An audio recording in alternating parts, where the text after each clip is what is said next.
Hello everybody, welcome back to another video with the Knighty that is mighty. I have an exciting game to share with you today between two 2200 plus rated opponents. This was played only yesterday actually, and as I was watching it, I really enjoyed it, and I think you guys will too. So let's begin. I don't want to spend too much time on the opening. We have a Sicilian defense. After d4 we see an exchange.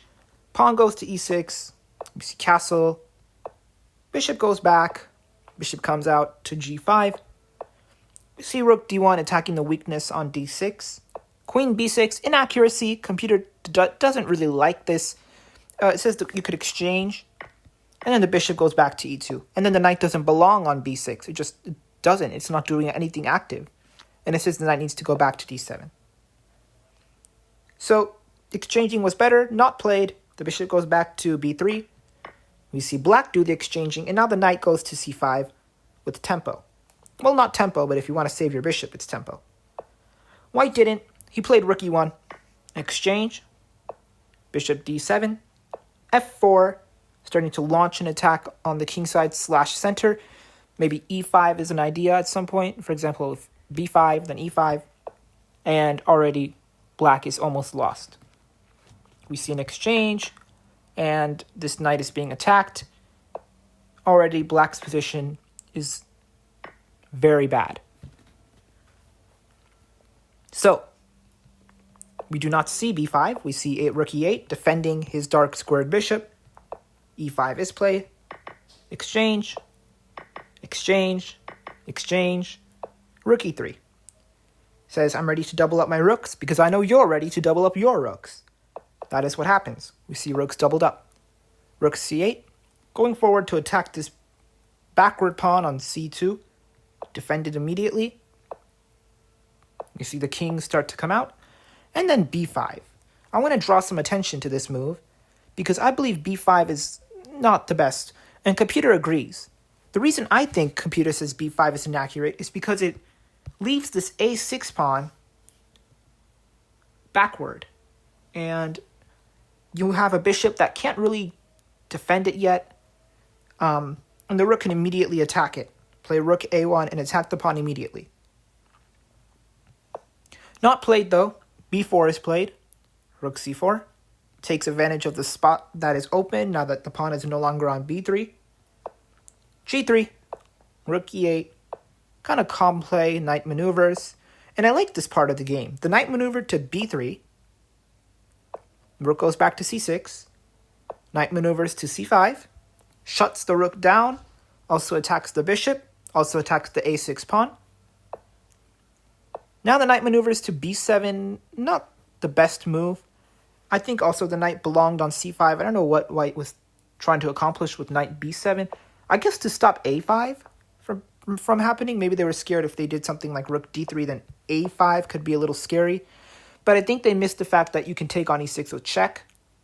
After it is captured, then take. And if it's attacked, then b4. You're just up a clean pawn. I think they missed that, which is why they played knight b7. King to e7. Rook a1. Tries to attack the backward pawn. Rook a8 to defend the backward pawn. Knight a5. Rook c7. Knight starts to do its maneuvering. Back to b3. Rook c8, unsure of what to do. Knight maneuvers to c5 now. Rook c6 again. So it's pretty clear black is not planning anything. He is just shuffling. Rook a5. I don't understand rook a5. I don't know why white wasted a tempo just moving his rook somewhere that was doing nothing. It is looking at a wall on b5. A wall on a6. I don't get it. Bishop c8. I don't understand this move either. You're trapping your rook on a8. Your bishop doesn't need to be there. I don't know what both players were thinking. King e2. I don't know why this is bad. I think getting your king to the center was good, but then I saw rook h6 and you got to march your pawns up, and then g5, and it gets a little bit scary. Black is still not winning. White's better, but tough to play. Tough to play. The position's opening up, as you can see, and the white's light-squared bishop can come to life a little bit easier. So king e2 was played, bishop f5, king d2, Bishop e6. I don't like bishop e6 at all. Just lets the white king march to d3 and then to d4. And that is exactly what's played. It goes to d3. The bishop goes to f5 check. What in the world is this move? It's just basically begging the white king, to just move to d4. Then bishop back to e6. Rook e1 and f6 is a mistake. I don't like f6 either. It does try to get rid of this powerful pawn on e5, but in exchange for that, your bishop gets pinned, your pawn on d5 is isolated, your pawn on f6 is isolated, your h7 pawn is isolated. It's terrible. Rook a1, pounce on the weakness on a6, and this carries two threats, actually. One of them is to just take the pawn. If the rook takes, the other rook takes, and if our rook takes back, for example, if h6 and all the exchanges are done, white's up the pawn, and this is just terrible. King d6, knight c5, bishop goes back, we can go to d3, and then to f4, and this is just winning. Computer calls it about almost +5.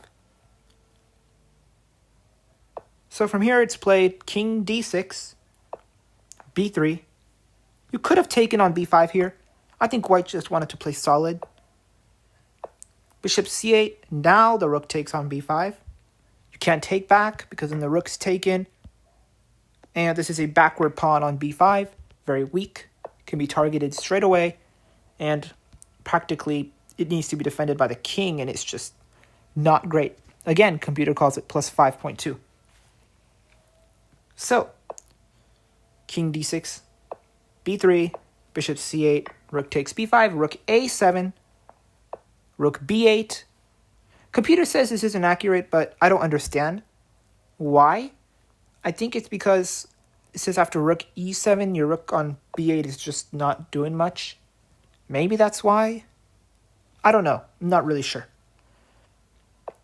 But rook b8 is played, king c7, rook takes c8. It says that is also an inaccuracy. White's still winning, but it says better was to retreat with the rook, either rook b5 or pawn to b5. And I guess pawn to b5 isn't bad either. It's maybe it's better, but I don't know why rook c8 would be inaccurate. Anyway, king takes, pawn to b5. I like how white didn't get greedy here and take this pawn on d5. If you take, you're opening up the rook's eyes. Maybe rooks can travel a little easier on the open files, but when you keep them shut, you're basically saying, I'm going to minimize your rook's potential as much as possible. So b6, rook d6 to defend his pawn. Pawn takes a6. Again, it says inaccurate. I don't really think it is.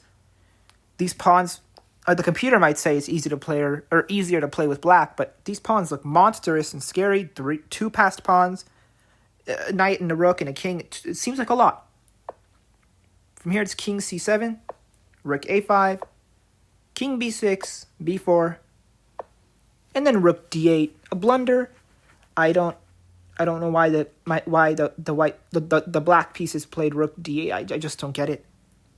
And I like this follow-up by white. Knight a4 check, king c6, b5 check. The king can no longer block the pawn. It says best is to go to c7 and let yourself get forked, just to get rid of this passed pawn. That's how bad black's position is.